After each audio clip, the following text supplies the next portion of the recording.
What do you do here at the Schaffer-Nishimura Lab? So what I do in the Schaffer-Nishimura Lab is a combination of development of our optical tools as well as application to answer several biological questions. So primarily what I do is laser speckle imaging. It's a wide field imaging technique. I just look at the laser speckle pattern as it changes to get an estimate of blood flow in the brain. And that was the main tool I used to sort of work on this project. Other things I've done is I've done multi-photon imaging to get those capillary stacks and get these measurements of blood flow on a vessel-by-vessel level. And I've worked with other techniques such as laser ablation or other instrumentation things for collaborative projects. So how does the laser speckle imaging compare to the 2 and 3 photon microscopy? So for laser speckle imaging compared to the 2 and 3 photon microscopy, I have the disadvantage of not being able to image depth. So most of my imaging is restricted to the surface of the brain. However, I'm able to get these blood flow measurements across the entire field of view at the same time, rather than have to go vessel by vessel and scanning across them to get these blood flow measurements, or checking to see if there are flowing cells in the capillaries. It's more of a measure of the perfusion or blood flow speed rather than structural information or cell interactions like that the 2 and 3 photon give. Given that you have the laser speckle imaging technique, why is it still important to do the multi-photon imaging and put that into stall catchers? The reason that we still use the multi-photon imaging, in addition to the speckle imaging, even though we can get blood flow information, is to sort of get this secondary measure that we're not just getting a measurement of noise or some random effect that we can't really control for. We're validating what we're finding initially, and we're sort of supplementing it. And then on top of that, the multi-photon imaging gives us additional metrics, like we can get the number of stalls from the treatments, and in the Alzheimer's mice and the control mice. What is the research question that you're trying to answer with this new data set? The research question we're trying to answer with this new data set is whether or not we can block parts of the neutrophil adhesion cascade.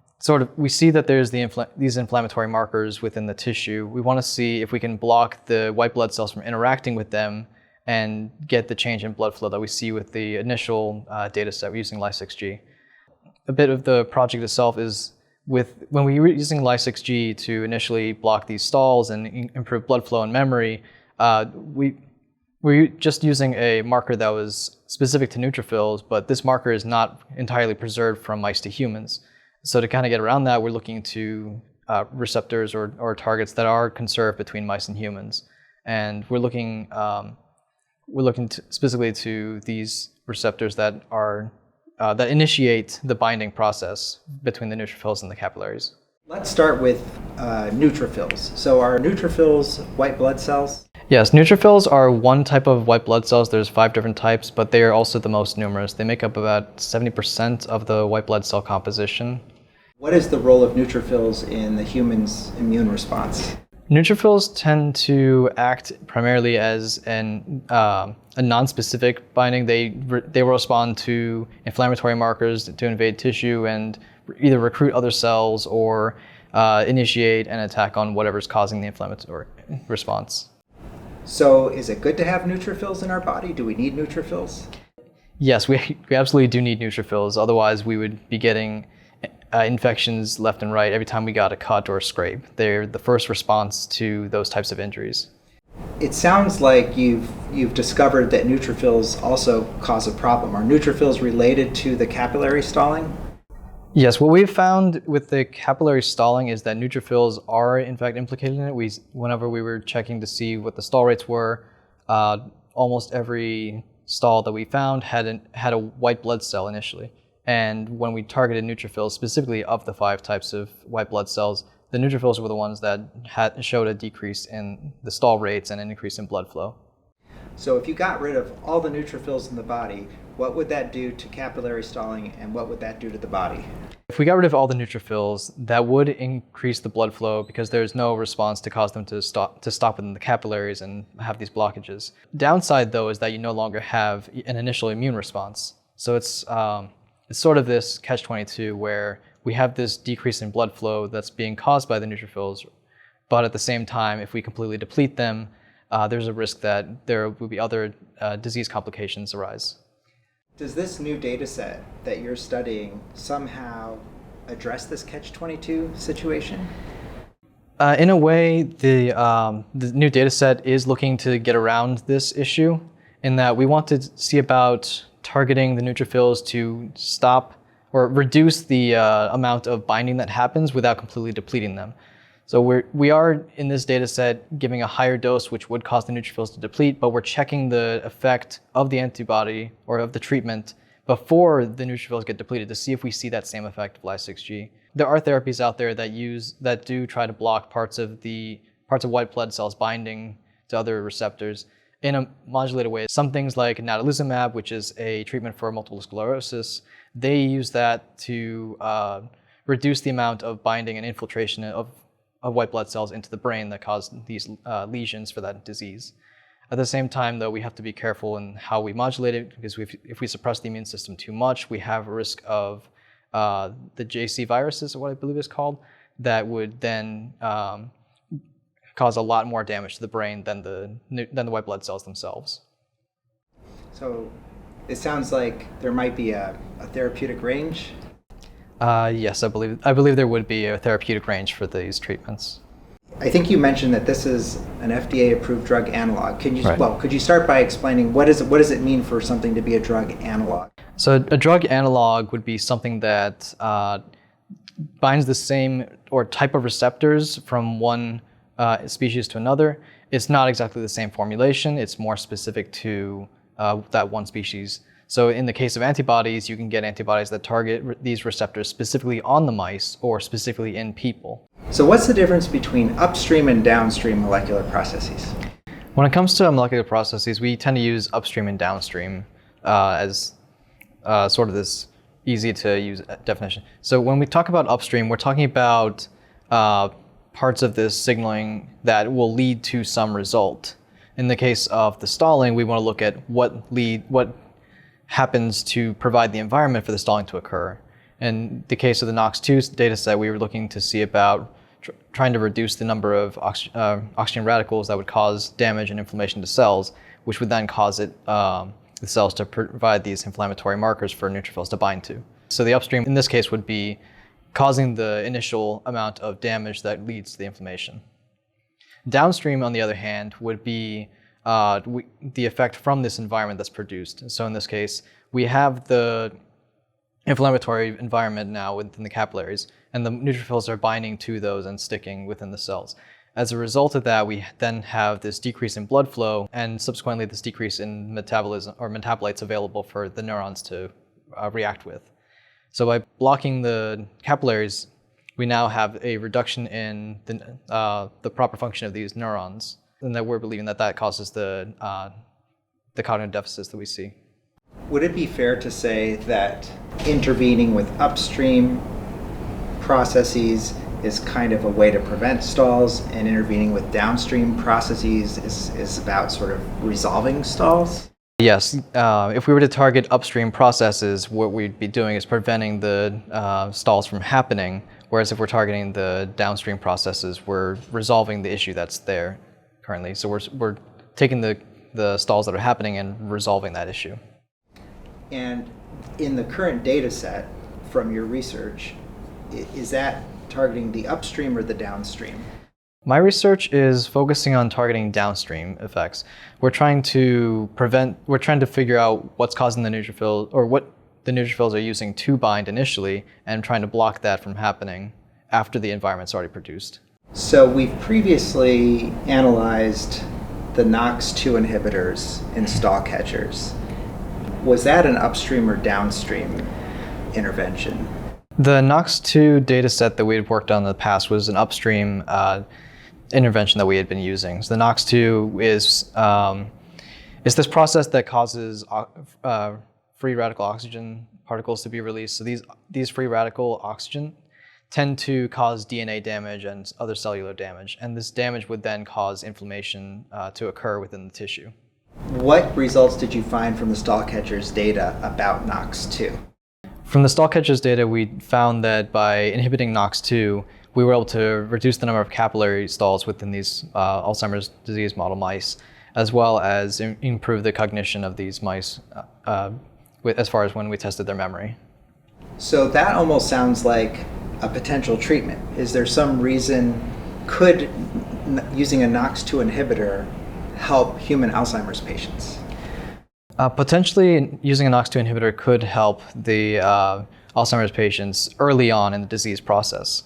Once the disease begins to progress, though, inhibition will lessen the damage that's been done, but it won't really resolve any further issues. So how does that speak to your data set? Given what you just said, why would it be important to look at the downstream intervention? The reason we look at the downstream intervention is to take the condition that's already been developed in people and sort of try to provide some relief to those symptoms. So we can't really prevent any further damage by inhibiting the NOX2 from before, but now we can at least see if we can resolve some of the later issues and still get some therapeutic effect from it. I know this is very speculative because these drugs haven't been tested in clinical trials, but it almost sounds like you're describing a potential course of treatment that could delay the effects of Alzheimer's through the use of NOX2 inhibition, and then once the conditions have been created and capillaries are stalling, potentially using this new drug analog or this new FDA-approved drug as a way to resolve capillaries that have already formed. Is that kind of like what you're describing, or am I reading too much into it? It would be fair to say that the NOX2 can be used to sort of delay the onset of the disease once you start having some initial symptoms. Once the symptoms start to set in a little more, the second target that we're looking at now could be used to further, or at least lessen the symptoms for a much more extended period of time. The secondary effect is that when we do resolve these effects of the capillary stalls, even downstream, like we were using with Ly6G, we can still see further improvements. There's better amyloid beta clearance. There's more. There's a longer effect of the cognition being improved for. I don't know if we looked into other metrics outside of those two, but those tend to be very telling that we can somewhat reverse the effects. Sounds very promising. So once the new data set has been analyzed in stall catchers, what are the two possible outcomes that you might see from that data set? So from the current data set, of the two possible outcomes is we either see this improvement in, or this reduction in the stalls that we want to see with this, with the use of this treatment, and that would mean that we can move into testing in humans whether or not the same mechanism is involved as far as neutrophils causing stalls in capillaries, which is something we can't currently do with people. For many reasons, or we can also have it or we can move it into a clinical trial to see if this treatment can have the same effect in people as in mice. So that also further goes along with the idea that the mechanism is conserved. We now have a possible treatment, and some people can have an extended bit of relief from the Alzheimer's disease symptoms. On the other hand, if there weren't to be no effect, we'd have to look for additional targets to see if there's anything else that would be useful to target and treat. And we'd go through the same process as we did this last time. What are your expectations about the current data set? You're not going to be held to this, but if you had to guess, do you believe there will be an effect? I'm hopeful that there would be. Some initial data that we looked at when we did our own stall counts was that there is a decrease in the stalling. The decrease is a bit more minor than we would hope to be, so we're hoping to see something that, although I'm not entirely hopeful just because of that initial, there is a decrease, but it's more minor. And there could be other markers that we're missing. So we're only targeting one receptor type that binds to one of two different types of parts of the inflammatory tissue. There are other receptors that are on there that could play a role as well. So even it could be that we see a minor improvement in the stall rates, or it could be some other thing is taking over. As in the case of Ly6G, that one, because there's not as much known about how Ly6G functions, there is some literature on about Ly6G, is that it tends to prevent adhesion in an indirect way, so somewhere upstream within the neutrophil itself. blocking that prevents the neutrophil from reacting as specifically to these other receptors, and it's not completely understood why. So it could be that we are looking at one part of this entire mesh of receptors that are interacting. If you discover the kind of effect you're hoping for, what's the benefit of this being a drug that's already FDA approved? So if we do see an effect, the advantage of it being FDA approved means that we can move further into clinical trials. We know that it is safe to use in humans, even if it wasn't initially. So what we're trying to do is we're trying to repurpose this FDA approved drug. So it's used for other diseases. It has passed safety trials. So moving into clinical trials specifically for Alzheimer's disease should be a much more expedited process. Do you have any personal connections to Alzheimer's? Yes, so my grandmother has Alzheimer's disease, and she has been progressing since I started my PhD here. And when I first started my PhD here, she had mild cognitive losses where occasionally she would just forget what we were doing or if we were going anywhere. It's since gotten to the point that she now only recognizes my grandfather occasionally, and oftentimes thinks he's a stranger in her house. She has not recognized me in about a year now. She hasn't recognized my parents in the past 6 months. It's definitely gotten difficult, and we've seen the disease progressing now. My parents are very lucky that they were able to get in-home hospice care for her. So they have someone coming by to help with a lot of the requirements for like bathing, getting her up, getting her to eat, getting her medications. They have all that covered, but before this happened very recently in the past couple weeks. Before that, though, it was a constant worry about whether or not she would have another fall because she was losing her ability to move around. If she would be combative and not want to take her medications, it was becoming very emotionally exhausting for my mother and my grandfather to have to take all this time to care for her, and knowing that they could not really do much more to help her and that she was only going to continue to decline from there. Does this personal connection with your grandmother motivate you in some way with the work that you do here? Yes, knowing that my grandmother has Alzheimer's disease is definitely a big motivator. Initially, I was hoping to get through a lot more of this early on so I could maybe try to recommend something for my parents to help with her. And now it's past the point that I think I can help. However, I do want to still be able to help others that are going through this. So it's still a strong motivator for me to do this research. Given what you know about the work you've done here already and the work that's happening right now, for example, the current data set in stall catchers and the potential implications of that and the NOX2 inhibitor, what would you tell someone who received an Alzheimer's diagnosis today about the possibility, I know it's a speculative question, but about the possibility of a treatment within their lifetime that might help them? Yeah, so if someone were to be diagnosed with Alzheimer's, I would tell them that they have a much greater chance of having a treatment fully developed in their lifetime. With all that's changed in our understanding of Alzheimer's, with many people doing this research for looking at it from a different approach, not just the same amyloid beta treatments that have been done countless of times that has not shown improvement. We now have these other pathways that we can look into, and I think we're definitely going to find something from there, and it's something to be hopeful about, where maybe people that are diagnosed with Alzheimer's disease now, they may still lose some memory, but they won't be completely lost to their family.